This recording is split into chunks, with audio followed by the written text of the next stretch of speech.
This is After the Gridiron, a podcast featuring interviews with retired football players. If you're a fan of After the Gridiron, make sure you subscribe to the show to ensure that you won't miss an episode. Today's episode is sponsored by Symphonies. Symphonies is an online store that provides custom clothing and accessories. They have a number of quality products available at affordable prices. They offer custom, unique, funny, and inspirational products that you won't find anywhere else. So go to www.symphonies.ca to shop for your next purchase. And as a special offer for our listeners, enter promo code GRIDIRON to get 15% off your purchase. So there's no excuse not to check it out. Again, that's www.symphonies.ca. Symphonies. Great products, great prices.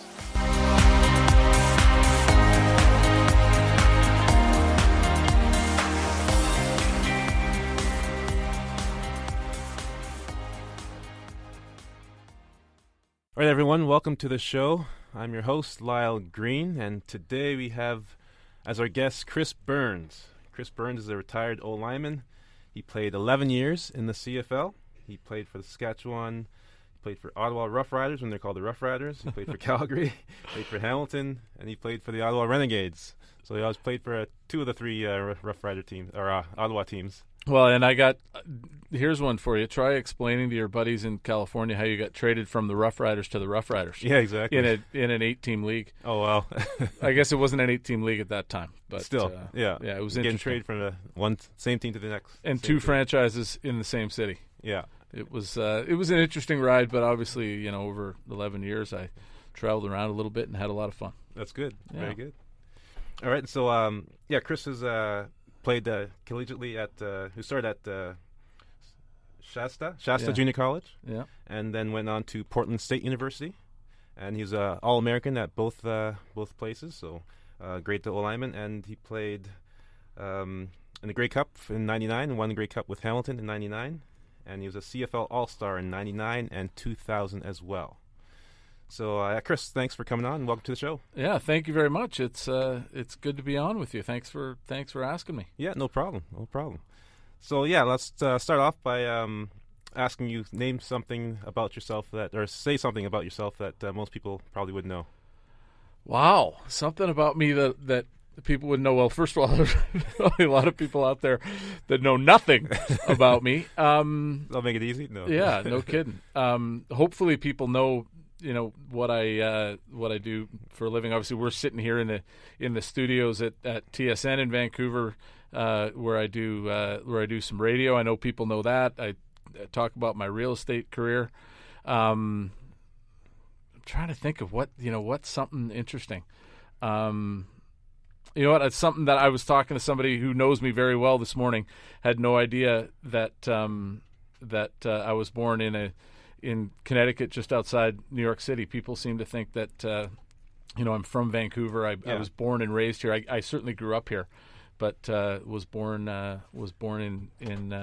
Connecticut, just outside of New York City. Oh, okay. And how did you make your way here? What's the connection with Canada? My family's Canadian. My parents are Canadian. Both my brother and sister were born in Canada, but my dad worked for IBM. Okay. And he started in Regina, where he's from originally. He went to University of Manitoba, worked in Winnipeg as well, and then worked across Canada in Toronto and Montreal, and then he ended up working for the head office in Manhattan. Okay. And when you took a job with IBM in Manhattan, they moved you to Connecticut. Oh, yeah. So that's the next step. It was a little different for my Icelandic mother that grew up in Dauphin, Manitoba, with a dirt floor and a wagon out front, living outside the city in Connecticut. But they were happy to move to Vancouver. It's definitely home. Yeah, very good, very nice. Yeah. All right, so let's start off by asking about your start in football. How did you start off in football? Were you little? Were you? Yeah, I was little. Yeah. I always wanted to be a football player. From the time I can remember, like young. I mean, I started playing flag football in either the second or third grade. and oh, wow. like really really young. And I'm a December baby too, so I was younger than everybody else, but I was a big kid. And I'm actually, I'm just under 6'4", about 275, and I'm the runt in my family. Oh, right? really? Yeah, there's something people wow. probably don't know about That's me. People see me and think that I'm ex-offensive lineman. I'm a big guy. Big guy, yeah. My dad's 6'9". What? My brother's 6'6". Oh my goodness. My sister's 6 feet tall. Jeez. I'm definitely broader than the they rest are. Of them, yeah. But you but fill yeah, it out a little bit more than I'm the rest of them? yeah, definitely. But yeah, man, I'm the runt in the family. But it just, it's something that I always wanted to do. I had kind of I think an interesting athletic career as a young guy. I was a ski racer, if you can believe racing. that. Yeah. Oh wow. There's something else that people that's better. That's a much better better thing that people didn't know about me. I raced for the Whistler Mountain Ski Club for 9 years. When my family moved here, we bought a place at Whistler before buying a place at Whistler was like a really and before it exploded, right? Like, I remember being up there in the very early 80s. We bought a place that had they'd started construction and stopped halfway through and had snow blowing through it. And anyway, so yeah, I was a ski racer, and when I was in elementary school and early in high school, I played basketball and all that stuff. But football was really what I wanted to do. I played in the Gordon Sturtridge League on the North Shore, and I now actually live a couple of blocks from Norgate Park where it all started. And I think of some games playing there. When I go by there, I've coached in the league too. I wish I had more time to spend more time doing that. And but so every once in a while I'll drive by and pull over and I'll see some CFL legends, Ian Sinclair and Gerald Roper, and guys like that who are coaching teams, and just it's really cool to revisit where it started. I remember games. I remember playing against. The Brooks Finley's a guy that I remember played. Obviously, his dad was a legend in the CFL with the Lions. Yeah, we played together in the GSL, played together at Portland State, and then played together in Saskatchewan my rookie year as well. And actually, Brooks is back. He lived in Saskatchewan for a long time, but he's back in Vancouver working as a realtor. Oh wow! Yeah, so see guys like that all the time. It's just really cool to see that circle. I know we've talked about that before. We all have some commonality in our backgrounds, and it's I think a lot of us started young, and football has been a big part of our lives, and certainly it's something that like I said, when I was a kid, I always wanted to do it, and I'm hanging on to it, doing what I'm doing today, doing pre and post game shows for the Seahawks, and it's certainly been a big part of my life. Yeah, that's great. And have you always thought that football would be something you have a career in, or is it something you just kind of enjoyed at the time? Yeah, no, I think I dreamed about it. It's something that you when you're a kid, it's a goal, right? I played in the GSL as a kid, and then I went to high school, went to Vancouver College, which is football powerhouse. Yeah. And certainly there, the dream is to go and play in college. And when I was in school in the late 80s, early 90s, it was the exposure wasn't the same, even though we had guys, I think of guys before me. Bart Hull, one of my best friends, went to Boise State. Mm-hmm. Sean Fleming, the great CFL kicker, went to Wyoming. Yeah. There were some guys that came out and went some places. There's some, a couple guys my year went on and played. A guy I know you played with, Sean Graham. Oh yeah. Went to UBC and had a great CFL career. Guys like Brian Chu after me, the Ibans, and then certainly now there's guys. You got Pete Dykowski went from Vancouver College to LSU, and there's guys all over the place. Christian Covington. With Houston it's now, changed. But that was the big goal, and I remember in high school getting those letters from University of Washington and Michigan, and you get one programs. letter, and I'm sure you remember this, right? You get the letter and you think, well, I'm going there. Exactly. I'm the only guy that got this letter. Exactly. But and obviously it doesn't quite work out that way. But it was always a goal of mine to at least get to the next level. I think in high school you think of playing in college, you don't necessarily think of being a pro. Then you go to college, and for me, I had some opportunities coming out of high school to go to 4-year schools, but I wanted to go to that big school. I wanted to go to Washington or Michigan, and those are just two that are in my mind, and I was really close to signing at Washington. It kind of came down to me and one other guy in our area, and they took the other guy. Oh no! You know what? He was a pretty good player. Didn't end up doing much there, but ended up another guy that I see around town now. Yeah. But so I went to junior college in Northern California. Went to Shasta College. Okay. Which is in Redding. It's been in the news a lot lately, right where all those big fires were going on. So got a lot of friends, including my old coach, affected by that stuff. But I went down there, played with some great players. Jason Sehorn. Oh, Jason Sehorn. Yeah, he was my roommate for a little bit, and a good buddy of mine. Don't see him much anymore. Yeah. But one of the great athletes. Corners. Oh yeah, and athletes in general. He was a wide receiver at Shasta. Oh really? And he had like 3 or 4 500 all-purpose yard games. Jeez. Kick returns, punt returns. Like, I mean, his first game we played in a place called Laney College, downtown Oakland. Like the roughest part of downtown Oakland. And it was obvious when we got there. We pull up in front of the stadium, and we're all unloading. A guy comes running out waving his arms. Don't park there! Somebody will steal your bus. Oh wow! So they don't stop at cars; they go for buses. Yeah. Well, apparently the year before at a track meet, the gangsters had stolen a couple of buses and done some drive-bys. Wow. So they anyway. Yeah. Jason ends up returning a kick with no time left to win the game, and I tell you, we got out of there so fast. Got out there quick. Oh my God, it was funny. But yeah, I mean, played with some great players there. Our running back Des Douglas led the nation in rushing. So I was there for 2 years, and then had a good career. Started every game, and then was looking at places to go after that. Yeah. And I was not thinking of Portland State. No, I can tell you, that was number one on your list. It was. I didn't know anything about it. Yeah. But I got a call, and then I had 2 great coaches at Shasta. Sonny Stupek was the guy who recruited me, was our head coach. Yeah. And he'd taken over from a guy named Leon Donahue, who former NFL player, offensive lineman, played in the Ice Bowl for the Cowboys. Oh, the Ice Bowl. Oh, yeah. Yeah. And really, just a really great guy. And I remember they called me into into the office, into the head coach's office. And just wanted to talk about places I was going to go. I'll tell you, the place I really wanted to go was Montana.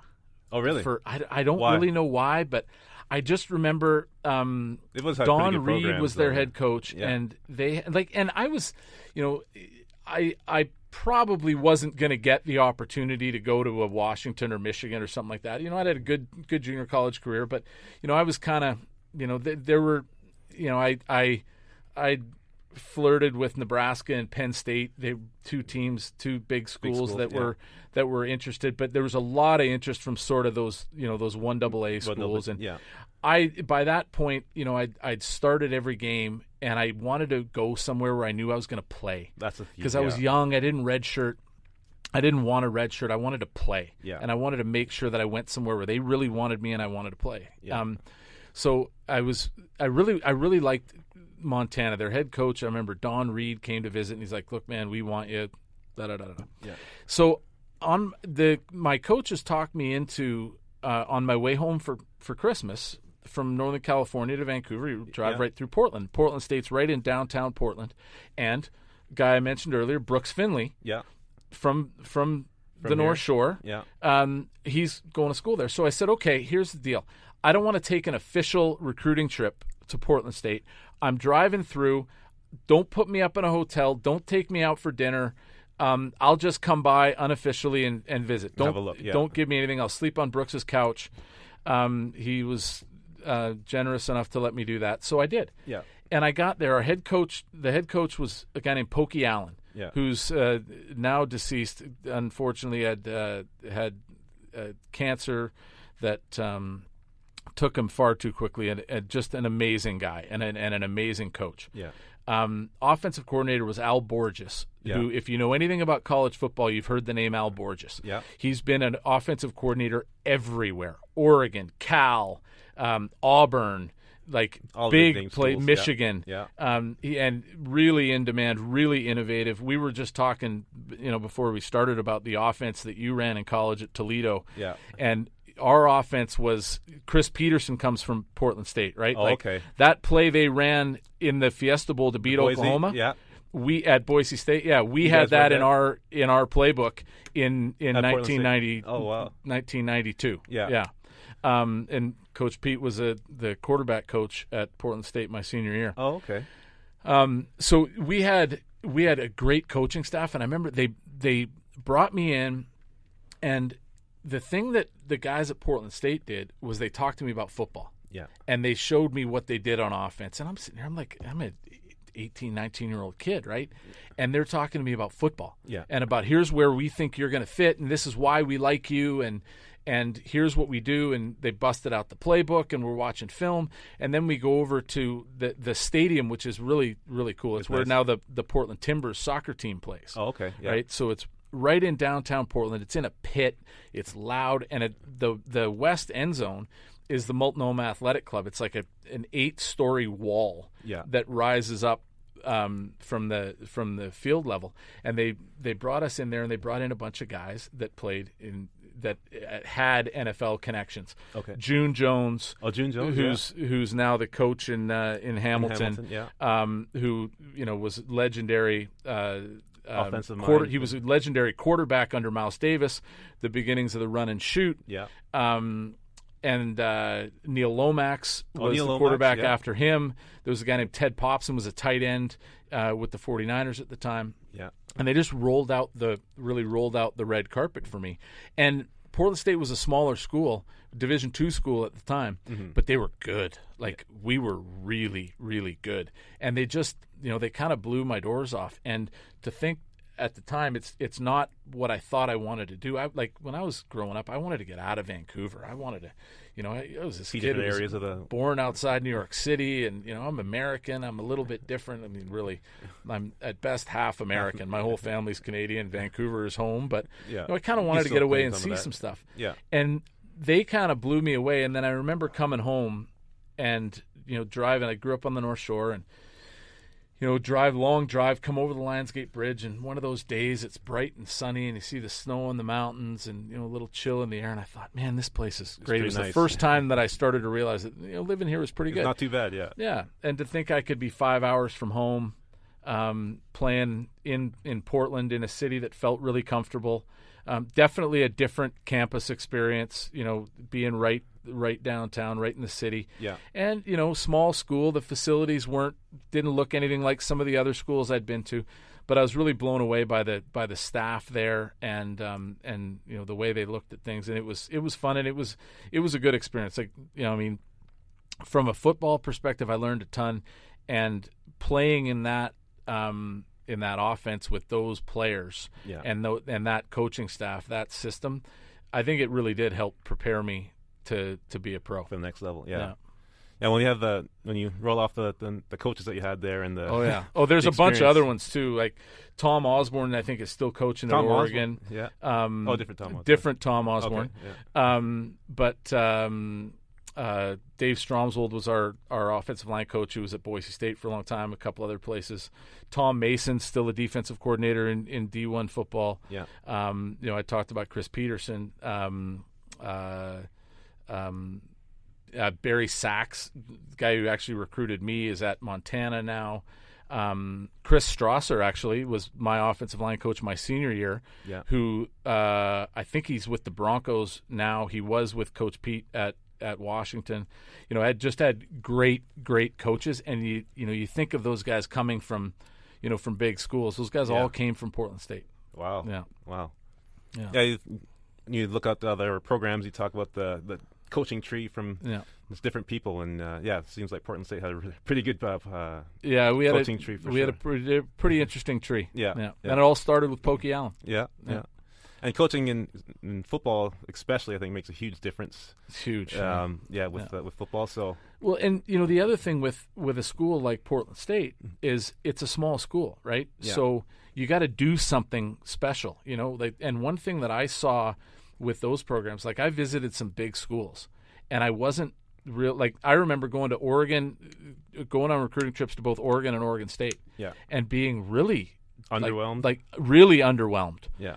First of all, the uniforms were terrible. Oh, yeah. The facilities weren't great. And the way that they ran things, like they didn't want to talk football. They wanted to talk about, well, if you're lucky enough to come to, 2-10 Portland or Oregon State, and you can get in a 4-point stance on the offensive line, and we'll run the option. Yeah, like that wasn't happening exciting for me. Yeah. That wasn't happening. Yeah, and the business of I know one of the things we want to talk about is business. Yeah. The business of things at Portland State I also found really interesting. And again, I was young, but you got a Division II school in downtown Portland, the home of Nike.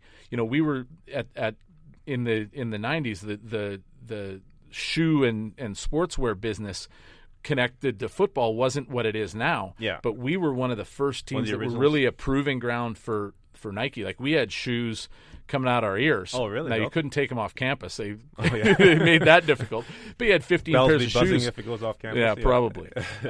You had 15 pairs of shoes in your locker, and in those days that was a big deal, right? Oh, when you're a kid, that's a big deal. You see all that gear, you're like, I'm sold. Yeah. And so we're testing stuff that didn't see the market for 5 years, right? Oh, yeah. Going out to the Nike campus, which again then wasn't what it is now. Yeah. That was, and like I do have to admit, that was a bit of a selling point for me. Oh, yeah, that'd be a big.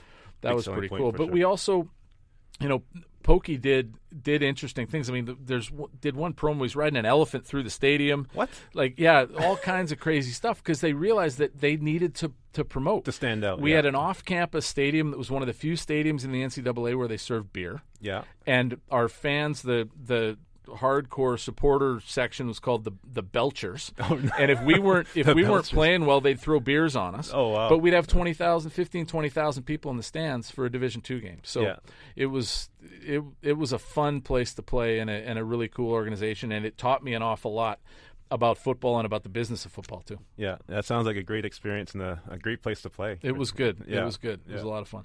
Yeah. All right, so let's talk about going to the pros now and how that process went for you. Yeah. So coming out, I had a pretty good college career. Had some success again. Played in a really cool offense. So I knew that, and being a Canadian kid, I knew that that there was a good chance I'd get an opportunity to play in the CFL. Obviously, like all of us, I was hoping to get a shot to play in the NFL. And did you get any tryouts? I did. I had a bunch. It was interesting. When I came out of Portland State, I was 6'4", 290-ish. I could run real well. I was pretty athletic, and so I had Cleveland wanted to make me a tight end. The Chargers wanted to see if I could play linebacker. Oh, wow. And I was like, man, I'm an offensive lineman. Yeah. Like I want to play O-line. And I was a tackle too. I played tackle every game of my career. I actually in junior college I did play some defensive end. Oh, really? I played a little third down defensive end. Any sacks? Did you get any sacks? Yeah. Oh, yeah. Okay. Yeah, I want to say I had 7 sacks. Oh, okay. I can't remember though. I mean, let's be honest. I was okay, but I it's not like I was, I wasn't you weren't Howie Von Long Miller out there. No, no. But it was, I was at that time probably 275, 280, and I could run. Yeah. So I could get in a 3-point stance, and I could get off the ball, and I could move a guy back into the quarterback. But no, I thought, I want to be an offensive lineman, and the other thing is I was comfortable playing tackle because it's all I'd ever played. Yeah. It'll be tough to, at that point in your career to try and get a new position. Yeah, but I probably should have been more open to it. Yeah. Because I also was, at that size, especially at that time, this is the time of Orlando Pace and, I don't think I'm comparing myself to these guys, but, the 330 pounds, 6'6", 6'7", that's what everybody was looking for. Yeah. And here I am, a barely 6'4", 290. Yeah. And I could not get over 300. No. For years, I couldn't get over 300. And I was athletic. I could squat and clean the world, but I couldn't bench. I couldn't bench 400 pounds, which sounds like a lot, but for an offensive lineman, that's what they're. It's important. Yeah. Yeah. They so look for that. Yeah. I'm going into workouts and I'm working out next to guys that are benching 600 pounds. Yeah. And I'm going, okay, can we get in the squat rack already? Exactly. And but that's what they that's the kind of things that they look for. And even at that time, I remember thinking this is stupid. Yeah, that's one thing. Yeah, that's a kind of a pet peeve for me. The bench and all those things that they always look for, and even the 40, even as a fullback, right? Like how many times in a game, how many times when you're in the meeting room, do they draw up a play where, okay, Lau, you're going to run in a straight line yards. a 40-yard dash, and if you do that well, the play's going to succeed. Exactly. Like, never happens. Doesn't work that way. And I ran decent 40s, but nothing great. So anyway, I had some opportunities. I went to some mini camps, and as I was 21 my rookie year, and going into these into NFL locker rooms and into some of these little mini camps. And the mini camps were different then than they are now. Yeah. But, man, it was an eye-opener. Like, I went to San Francisco, and I think it was Ray Brown. It was a offensive lineman in the league like 10, 12 years. And I'm looking at this guy going, like, that is a man. Like, that guy's got, like, 9 kids. And, like, he's 3'10", and he's got gray in his beard, and I'm thinking, holy cow! Yeah, like it's intimidating. Oh yeah, and athletically, I thought, you can do it. You'd be okay, but I enjoyed it. I was really impressed, and I think I could have hung there athletically. One of the things that I didn't really realize as a young guy was you didn't need to make the team and start, right? Yeah. Like, and my career, I'd always started. I went somewhere like I'm going to go and play and start. You come out of college, especially, there was a real slim chance in those days. They had like 100 rounds. Yeah. Oh yeah. The draft went on forever, yeah. right? So there was thought maybe, Cleveland said they were going to draft me. But it was a slim chance I was going to get drafted in the NFL. And even then, you're not getting a signing bonus, and making the team would be tough. But the thing that I didn't really consider was, go somewhere, get on a practice roster and develop, right? Yeah. Like I was 21 years old. Yeah. Right? But then came time for the CFL, and looking up here, I ended up being the number 2 pick overall in the draft by Saskatchewan. They really wanted me. I wanted to get drafted by the BC Lions. Oh, yeah, I can imagine. Yeah, the hometown team. But did they have the first pick that year? No. Okay. Hamilton had the first pick. Took Val St. Germain, another offensive lineman guy that I ended up playing with for a couple of years in Hamilton, and then again in Ottawa. Really good player. Had a good career. Yeah. Guy out of McGill. But at the draft, which actually I was really lucky with a couple of big events in my career. The draft was in Vancouver. Oh, really? Yeah. So they I had came an actual home. draft back Yeah. then? Oh, yeah. Oh, That's okay. how long ago it was. Yeah. They had it was in the old Plaza of Nations, and the big ballroom that had a whole bunch of people there, media and everything. Made a weekend of it. Okay. Did they bring players in? Yeah. Oh, yeah. They brought. I want to say they brought 6 or 7 guys in. One of the guys they brought in, I didn't even mention him earlier. We were talking about Vancouver College. Was Vince Danielson. I think Sean Graham was there too, actually. Okay. Yeah. But and some other guys that were around town. Tony Bailey, who you may know, was in that draft. But Val went first. I went second. I think Vince was number 3. Yeah. He was my quarterback at Vancouver College and had an awesome career as a slot back in Calgary. Yeah. There's a guy you should have on, a guy who's doing really well in business. Yeah. But it was really cool. So my family was there, and Saskatchewan drafted me and made me feel really, like they wanted me. And so my attitude was, look, I'm going to go up to Saskatchewan. My dad's from Regina, grew up watching, my dad was an altar boy. Yeah. So that I don't know if you remember, next to Taylor Field there was a church on the one end zone. My dad was an altar boy so that he could get into the church so they could sneak up on the roof and watch games. Oh, wow. So for me it was really cool. I still had some family there. I'd never been to Saskatchewan before. No. But as you know a little bit about Saskatchewan, they find out that the new guy has roots there. He's a native, right? Exactly. Like, I'm a Saskatchewan guy. I was like, I've never been here before, but okay. Yeah, they love you. Oh, yeah. Yeah. And I was only there a year before they traded me to Ottawa. But that was a great experience. And, that was the kind of the easy decision for me. It's either, do you fight and scrap and try and, beg, plead, and whatever to get a chance to just go to camp in the NFL, and you're going to miss the first half of the CFL season, or do you go up where you've got a chance to play right away? Yeah. And obviously I made that decision, I can look back now and question whether it was the right one or not. Yeah. But I'll tell you, I'll never forget my very first game. Oh, yeah? Yeah. Nope. We'll talk about it. Playing in Saskatchewan against Calgary. Yeah. And I don't know if you remember those teams in Calgary at the time, but it was, Kenny Walker was the defensive tackle, the deaf guy, played at Nebraska. Yeah. Amazing story, and this guy was Adonis. Unbelievable. Player, yeah. Marvin Pope, Alondra Johnson, Stu Laird, and the guy that I played against, Will Johnson. Oh, yeah. And I don't know if you remember Will Johnson, but he led the league in sacks for years. 6'5", probably 265, chiseled from stone.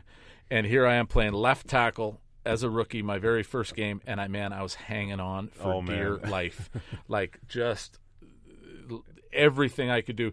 Pooch Hendrickson, Scott Hendrickson played guard next to me, a guy that I think you probably played with. He's a firefighter out in Burnaby now. Great guy. His dad played in the league. Yeah, I played his with Craig. Brother played in the league. You played with Craig. Yeah. So he was next to me, kind of babysitting me through it. And the one thing I'll say about my first game, nobody wants to put that on as an example of how to do the job. Yeah. But I didn't give up a sack. There you go. And I didn't get a holding call. I don't know. I think it was probably old Jake Ireland reffing that when they were doing me a favor, because I don't know how I didn't. But hung on for dear life, and Don Narcisse caught a touchdown last play of the game. We won, I think, 21-20. Very nice. Very nice. Yeah. It was that was a cool one for sure. Yeah, that's great. Yeah, not giving up a sack and no holding penalties. You can't. Yeah, I don't know how I got away with it. Doesn't matter how it looked. Doesn't matter how it looked, as long as you got the job done. One thing I'll say too, and after the career I've had, and being around the NFL as much as I am now, and one thing I talk about a lot in the interactions I have, I go to the Super Bowl doing radio shows with TSN. Been doing that for 15 years. Mm-hmm. The difference in the level of play between the NFL and the CFL is really, really small. Yeah. And I remember the speed of the game. First of all, I remember the field. I'd never played Canadian rules, right? Yeah. In high school here, right. you play American rules. In college, played American rules. And I remember walking onto that field in Regina and thinking, and you remember it had the big crown, the big hump, in the middle. So it made it look even bigger, and I was like, "Holy cow! Yeah. This field is huge." And then you get out on the field for practice, yeah. And there's guys going everywhere, yeah. And we played a pretty advanced offense with lots of motion and different formations and stuff in college, but it is a different animal. And then you end up in the pros, and even the guys I played with, Bobby Jurison, Gary Lewis. Really, really good football players on the other side, and everything was so fast, so quick, and everybody on whether it's in the CFL or the NFL, everybody on the field was the best player at their college. Oh yeah, and I remember those, that first year, just every week going in against some of these guys, just top-notch players, and some pretty legendary CFL players. And just thinking, man, these guys are good. These guys can play. And the speed of the game and the expectation for you is, the expectation is high. Yeah. You're a top draft pick. You're starting as a rookie. The expectation is high. Yeah. And I had great guys around me. I mentioned Pooch Hendrickson, Mike Anderson. Played with Dan Payne, was on that group. Okay. Yeah. Tommy Burgess was our quarterback, who was just an absolute stud. Ray Elgard, Don Narcisse. Some great CFL legends. Some great guys. Walk in the locker room and there's Elgard in the shower having a cigarette at halftime. That was an eye opener. Only in the CFL. Only in the CFL. But it was. When you talk about where he ended up, you can look back now, and I think every once in a while, maybe I should have. Should I have gone somewhere else to college? Should I have gone to minicamp in the NFL instead of coming up to the CFL? You can kind of woulda, shoulda, coulda yourself to death. But pretty, would it have been nice to have gotten a year or two in the NFL? Absolutely. But you know what? Played 11 years in the CFL. I started just about every game I ever played. Won a championship. Had amazing memories, and still have some great friends from my time. Yeah. Just talked this morning actually to my old equipment guy in Ottawa, Tom Bryce, Bugsy. Yeah. those are some of the guys too that you make those long friendships with, not just the players, right? Exactly. It's the equipment guy and the trainer. And when you move around as much as I did, you learned early the guys you need to know, the guys you need on your side, it's the equipment guy and the trainer. Oh, absolutely. Yeah. Especially when you spend as much time in the training room as I did. Yeah, it's definitely great experiences, and you can, like you said, you can always kick yourself about decisions you make, but I think playing is trumps everything. So absolutely, if you have a chance to play compared to sitting around and saying I was there, but I didn't get to play. Well, that's the thing too. I would absolutely prefer to have the career that I had, playing over 200 games and starting all those games. I'd rather have that than be a guy that is bouncing around practice rosters in the NFL and not getting on the field and not playing. The money's probably better on bouncing around on the practice rosters, but you want to play. You want to play. You want to play. Yeah. I think you learn in life that money isn't everything, and it's not all about the money, and it's about like you said, being able to play and experience those things, and being able to say, I played and I participated and I got to do what I love to do. And so, absolutely. And I mentioned just being around the NFL as much as I have, and talking to guys that play in the NFL, and especially guys that played in both leagues. Yeah, man, guys love their time in the CFL because it's it's a little more pure, and it's about the money, but not like the NFL is. Yeah, and the NFL is. It is all about the money. Yeah. It's all about the money. And, you want that, and you want to make the money, and the NFL is the best football in the world. Yeah. There's no question. Yeah. But the CFL is the second best. Yeah. And from a lifestyle perspective, if you're a player, if you're a guy that plays every week, you're consistent, you're a solid performer. Yeah. Then you know what, you're gonna make some money, and you're gonna have a great life. Exactly. Yeah. Exactly. Yeah. Yeah. A lot of fun. Yeah.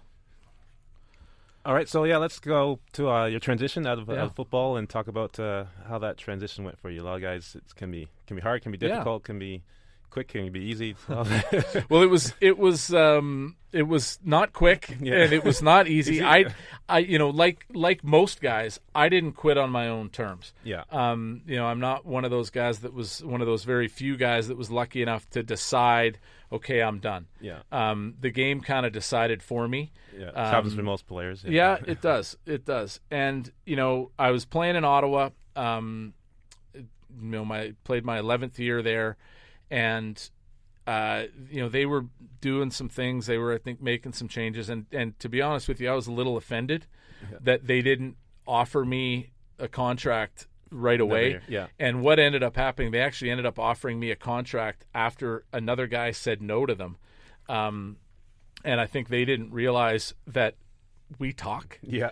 And so I'm on the phone with a guy who they're trying to sign, and he's on his way to Calgary. Somewhere else, yeah. And he's run down the contract and said, here's what they offered me. Yeah. And about 6 hours later, I get a call, which is the first call I've gotten from the team, offering me basically his contract. Oh, wow. And so a couple things I learned there. One thing we never realize as players is that our value is diminishing, right? Like, we think that, and at that point, I think my last full season, 2004, I think I played better in that season probably than I played my whole career. Yeah. But I was in my 30s. It was my 11th year, and I'm not going to be able to perform that way forever, right? So I'm not worth, even though right now today I might be a better player than this other guy, he's worth more than me because he's 24, right? And so that's something that that I think I didn't realize at the time. And if you look at, we talked about woulda, shoulda, couldas, and all that. The only thing I really regret, and I'm actually not even sure I do, but if there is something that I regret, it's the way I handled that situation. Yeah. And I remember having a conversation with another legend, Matt Dunnigan. Oh yeah. When I wasn't playing, I was actually doing pre and post game shows for the Lions while I wasn't playing that year. Oh really? Yeah. In 2005, in the early 2005, and I remember Matty saying to me, like, you just got to play, just go play somewhere. Yeah. And, I got offered contracts to go and play in Winnipeg and in Edmonton, and I really didn't want to go there. I wanted to play in BC. Yeah. And BC needed a guy. Yeah. And I knew they needed a guy. And eventually They brought me. They did. Okay. Yeah. So I signed in BC in 2005, and I won't get into all of the details of it, but let's just say it didn't go real well. Yeah. I was ready to play. I was super excited to be there, and I came in, and things didn't work out the way they were presented to me at the time. At the time, and guys who've been in similar situations then to that know how it goes. What I'm talking about. Yeah. But bottom line is, I put myself in the position to let the organization take advantage of me. Yeah. Right? I allowed that to happen. I put myself in that position. And, again, it's one of those things you learn, right? Yeah. Everybody's out for it's a business, even in the CFL. Yeah. It's a business. They're out to do what they think is best. And if you put yourself in a position where they could take advantage, they will. Yeah. And that happened to me. I was hurt by it. I was really upset about it. It's a place I wanted to play. I knew I could play there. I knew I could contribute, but for whatever reason, they brought me in, had me there for a couple weeks, let me go. And by that point, other teams had made some decisions, and and of course, it doesn't look good, right? Yeah. Like if you're a last minute cut, they bring you in and then they don't keep you. Yeah. What's wrong with this guy? Yeah. Anyway, the next year I actually ended up signing in Ottawa in 2006. Yeah. And people out there may be wondering, well, Ottawa didn't play in 2006. Well, that's right. I actually signed the biggest contract of my career, 5-year deal. Yeah. For more money than I'd made in any of my other seasons in any of my 11 years, after not playing at all the year before. And how did that happen? You have a good age. It was your age. Me. Oh, there you go. Yeah. I agreed to that deal. We were at the Super Bowl in Detroit, and great story. Moj and I walk out of the hotel, and we hear this familiar voice, total deep New Jersey accent. Hey, Moj, Burnsy, get in. We're going to Canada. So it was Tony Siragusa all of his boys from Jersey who we'd gotten to know at Super Bowls over the years. Yeah. So we go to Windsor. He's got some deal he's got to do at some bar in Windsor. Yeah. So we end up going with Goose and his boys over to Windsor, and I get a call from Mr. Gleiberman. Yeah. And I agree. I didn't sign, but I agreed to a deal there, and they're from Detroit. And actually, I stayed an extra day, and Monday I went to dinner with Bernie Gleiberman, who's a guy that I actually respect a ton. He's got a bad name in the CFL, but Bernie Gleiberman, the father, he's a good man. He's a good guy. And he's a smart guy, and he was back in Ottawa for the right reasons. The execution wasn't good. What they were, the stuff they were trying to pull off there necessarily, but he went back there because he felt like there was something they left behind. The first time around. So anyway, signed a big deal, but obviously they shut down the organization and never played, and they had a dispersal draft, and when teams looked at that contract, nobody was touching that. And the other thing was, and what happened when I was in Ottawa was there was a rumor going around that I wanted a huge contract, which was never the case. All I ever said was, I want to get paid what I'm worth, and I think I know what that is. I would have signed for the same amount I'd been making the years before, but anyway, it all didn't work out, and that's the last time I played. And honestly, looking back now, I feel like it's when I think about my body and my health and everything, and I was really lucky. I missed 13 games one season because I broke my foot. And I played with a bunch of things I never should have played with. In those days we used to, I probably had hundreds of minor concussions that were never diagnosed, my neck and all that stuff. If I had continued to play, who knows what might have happened. I spent a lot of time in the training room making sure that I was on the field. And, I do feel like maybe in the back of my mind when I think about those opportunities to go to Winnipeg or go to Edmonton, places I didn't know, places where I didn't know the training staff. I was working with a guy, Rick Celebrini here, who's now with the Golden State Warriors, who's literally the best in the world. And I felt comfortable that if I played here, Rick could take care of me and keep me healthy. And so I think it was really kind of subconscious. I knew that if I went somewhere else, it might not be as good. It might not be as good, and looking back now, I think maybe it's a good thing that it didn't work out. I stopped playing when I did. Yeah. That's a lot of people don't realize, those type of decisions that factor into whether you play or not. Like the city, the team, who's not the team, who's running the certain, who's in the training room, who's running the organization, who's running the organization. And that's all factors into it. It does. It absolutely does. And we got into all that trying to talk about the transition. Yeah. And now here we go. You got a guy who does radio. I'm a little long-winded. And I know this is dragging on. So, we talked about the transition. That whole story was to set up, I wasn't ready to retire. I didn't think my career was over. So I was not ready for it. Yeah. And it took me a little while. Like I went until they folded the team in Ottawa in 2006. Yeah. Before I realized that I wasn't going to play anymore. Yeah. Like I thought, starting Canadian offensive lineman, I'd played every position on the line. I'd been an all-star, won a Grey Cup. I'm the guy you want, right? Exactly. Like, those guys don't go without jobs. Exactly. Yeah. But I wasn't going to go play for nothing. Yeah. And there were places that I really didn't want to go. And I will be honest, I did not think for a second that I wouldn't have opportunities. Yeah. But it didn't work out. So I was doing some radio stuff and working with TSN with Bob Marjanovic. Went to the Super Bowl and started that routine. And I did a couple other things in business, but it took me a couple years. And what I'm doing now for a living is real estate, something that was always on my radar. Yeah. Even while I was playing, I started studying, looking into it. Yeah, and it's something that I always kind of knew I wanted to do. But right when I was done, I had a couple of opportunities. Yeah. That you need to learn some lessons. Yeah. When you come out of a pro sports career, and I tried some things that, looking back now, they probably not didn't the best choice. Probably didn't make a whole lot of sense. But you think, oh yeah, I can get in and do this thing and make a bunch of money and it's going to be great. And then you start realizing what it's all about, and maybe it's not for you. The best, yeah. And so I'd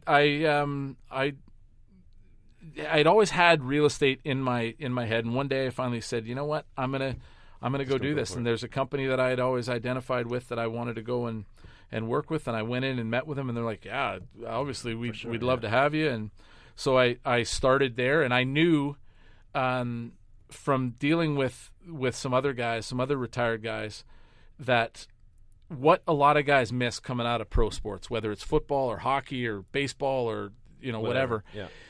We all have a profile, and I think sometimes we overestimate it, sometimes we underestimate it.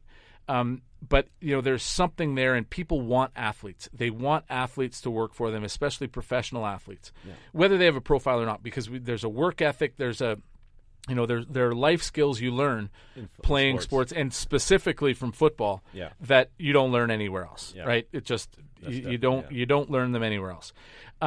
So people like that. But what I think, the guys who aren't successful after, and I'm sure you can relate to this, the thing they don't realize is that, yes, you've got a profile, and that can help you, but it doesn't do anything for you if you don't support it in the industry you're in, whether it's selling mortgages or selling real estate or whatever you're doing. Yeah. You have to, and we come out of these careers, if we're lucky in our 30s, if you're lucky enough to play that long, you got to swallow some pride and say, okay, you know what? This is my new career. I got to start at the bottom. Yeah. No matter what you've done in your other career, no matter how much money you've made or how much success, how much notoriety, none of that works for you unless you start at the bottom and learn. Yeah. And so where your advantage is if you work as hard and learn as much as the other guy, and you have these skills, this experience, and maybe even some notoriety, then it helps you. Yeah. But if you don't do that, I actually think it might help you a little bit in the beginning, but in the end, it ends up being a detriment. Yeah, definitely. Yeah. Yeah. Yeah, you definitely got to still put in the work and put in the effort. And if guys come out of their career thinking, it's going to be easy, it's not easy. It's not easy. The thing that I underestimated more than anything else was how hard it was going to be to turn contacts into clients, into actual tangible business. Yeah. You think, hey, I'm going to go start selling real estate. I know all these people. I've got an amazing Rolodex. Yeah. My contact list is awesome. But why would this person that I know personally, why would they leave? Why would they stop doing business with the person that they do business with, that they associate with doing business, and come to me, the guy that they love having a beer with? Yeah. Right. So you need to give people a reason, and you need to put in the work, and you need to establish just like anybody else. Yeah. Exactly. For sure. I think a lot of guys miss that. They do. Yeah. I think so. Yeah. I agree. All right. So let's go to finish things off. We've gone on for a bit here, but I know I'm a little long-winded. That's all right. That's no problem. I know our man Andy, our operator, needs to get out of here. I know. All right, so we'll finish with I call it the top of the mountain moment. So looking back at your career and the journey you've made, gone so far and making it to this point in your career, looking at the top of your end of your career now, looking back on your journey, what would you say about the journey that you've gone through so far? Was a favorite story or a favorite moment or advice for other kids? There's so many, so much, and when you play as long as I did, as we did, there's a lot of stories, and this, I mean, honestly, I feel like it's the easy way out, but 1999, playing for the Hamilton Tiger Cats, playing against the Calgary Stampeders, the team that traded me to Hamilton the year before. The team we played in the Grey Cup in Winnipeg the year before and lost when Mark McLaughlin kicked the field goal to beat us. Yeah. Grey Cup in '99 is in Vancouver, again in my hometown. In your hometown, yeah. And playing against a bunch of guys that I'm still good friends with, guys that I played with, and we dominated. I mean, we were up 21-0 at halftime. Oh wow! And we end up winning the Grey Cup. My family's in the stands. It's in my hometown, awesome. In the stadium where I played high school football playoffs in and lost a couple of championships in there. The Vancouver College could not beat Notre Dame in the championship game when I was in high school until we left, and they dominated again. But yeah, winning the Grey Cup in Vancouver, hoisting that trophy here. And seeing all those people, seeing the family and friends in the stands. Mr. Hawkshaw, who coached me when I was a kid, who's an official in the league now, and guys, just friends and family, and that was a highlight. And some of the others though are really a lot less public and a lot less. A lot less dramatic, but just running into guys, going to the Super Bowl, running into Dave Archer, my old quarterback, who's now doing color for the Atlanta Falcons. And, it happens all the time. Football is a really small world, and especially the CFL is a really small world. And, those little things are they're big too. Winning a Grey Cup is huge. That's the memory. Yeah. But the little things and the relationships you make are they're impactful. They're impactful. Oh yeah, definitely. Yeah. Yeah, talking with the trainers, like you said before, the trainers. Still friends of mine. Still friends with the trainers, equipment guys, and those relationships are ones that last forever, yeah. Absolutely. We could sit here and talk for days, man, for days. Exactly. I wouldn't mind it, but we got to go. And so, Chris, I want to thank you so much for coming on the show. I really appreciate your time and for doing this with me and for our listeners. And, for our listeners, like we mentioned, you're a realtor now out here in BC. So can you share your information if someone wants to buy some real estate out here? Absolutely. How can they get a hold of you? Yeah, I am a realtor with Engel & Volkers. Visit the website for our Vancouver property shops, vancouver.evcanada.com. And you want to know what I can do for you, send an email directly to me at chris.burns@evcanada.com. All right. Great. All right. Thanks, Law. Sorry, thanks, Chris. Thanks for coming on, and see you guys next time.